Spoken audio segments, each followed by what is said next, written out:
So in this video, I'll be discussing about how to write an application for change of sections. So we have to start with date in that application, and you should also mention your address in the first section. Then the second section you should write to the principal and school and address, and the subject line should be application for change of section. Then you should start with the letter respected principal, and you will be writing a request for change of section from section A to B or any other section for the upcoming academic year.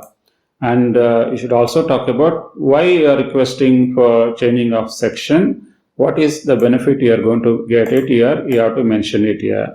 And the next one is you should also request kindly consider for the change of section and accommodating the request. And finally, you should thank the principal for their attention to this matter. And you should also write sincerely your name and signature if it is hard copy.